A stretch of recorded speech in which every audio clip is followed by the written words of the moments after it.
محمد ادي كلمه للمتابعين. خلاص ودي شباب لا تنسوا دعم اخونا مهان، لايك سبسكرايب شير.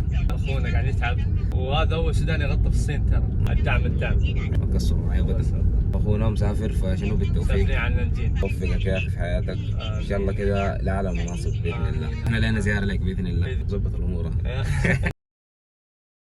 زياره فلوك ثاني هنا. السلام عليكم، كيف حالكم؟ ان شاء الله طيبين. ففي المقطع ده هتكلم لكم عن الصينيين نفسهم، هنا بيعملوا شنو، كيف تعاملهم معانا، هل التواصل معهم سهل. فانا ما اطول في البدايه عشان انا بعد شوي طالع مع صاحبي ماشي يوصل محطة القطار عشان مسافر مدينة ثانية. فندخل على الموضوع. الحاجة هم شعب عملي بحت، بيصحوا من الصباح تلقاهم يلعبوا رياضة، لما يخلصوا الرياضة تلقاهم بيمشوا على الدوام، بعد ما خلصوا من الدوام يعني يا دوب يكون عندهم وقت قليل جدا انه يمشوا يقعدوا مع الاهل يعني، وبعدها خلاص بيناموا بدري عشان تاني برضو نفس الروتين. الويكند لما يجي كده يعني ها شوية ممكن يطلعوا مع اصحابهم، يمشوا يقابلوا اصحابهم، يطلعوا مع الاهل. لكن برضو في الويكند برضو مرات بيكون عندهم مهام لازم يخلصوها.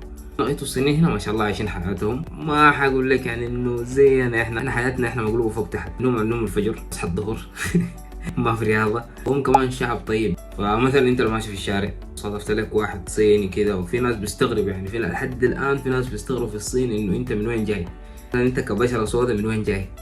فبيجي يسألوك أسئلة لكن أنت بس لازم تفهمه. هم ما عنصرية منهم، لكن في ناس إنه ما طلعوا من البلد أصلا فعندهم تفكير تاني عن باقي العالم. يعني شايفين إنه هم بس اللي قاعدين في الدنيا دي، ما في ناس غيرهم. هي ما عنصرية، يستفسروا داير يعرفوا أنت من وين جاي. ما تاخذوا الأمور بجدية يا جماعة. هي صادفتني كثير لما أتكلم معهم بالصيني، هم بيحسبوني أنا واصل ليفل عالي جدا فيه، يعني بقدر أتواصل معهم، بقضي حاجاتي اليومية. لكن في ناس خلاص أنت لو تكلمت بصيني يدوك النظرة دي، واو انت جيت، انت كيف تعرف صيني؟ انت على نفس لون بشرتنا، على نفس عيوننا، على نفس وشنا، وتتكلم لغتنا كيف؟ الناس فاهمة انه تقول لهم انا قاعد ادرس لغة صينية وكذا، فيعرفوك على طول انك جاي تدرس جامعة هنا في الصين، عايش في الصين لك فترة، فعشان كده بتقدر تتكلم معاهم حتى لو الحاجات البسيطة اللي بتقولها انت. زي ما قلت لكم في البداية انا ما هطول في الفيديو ده عشان صاحبي منتظرني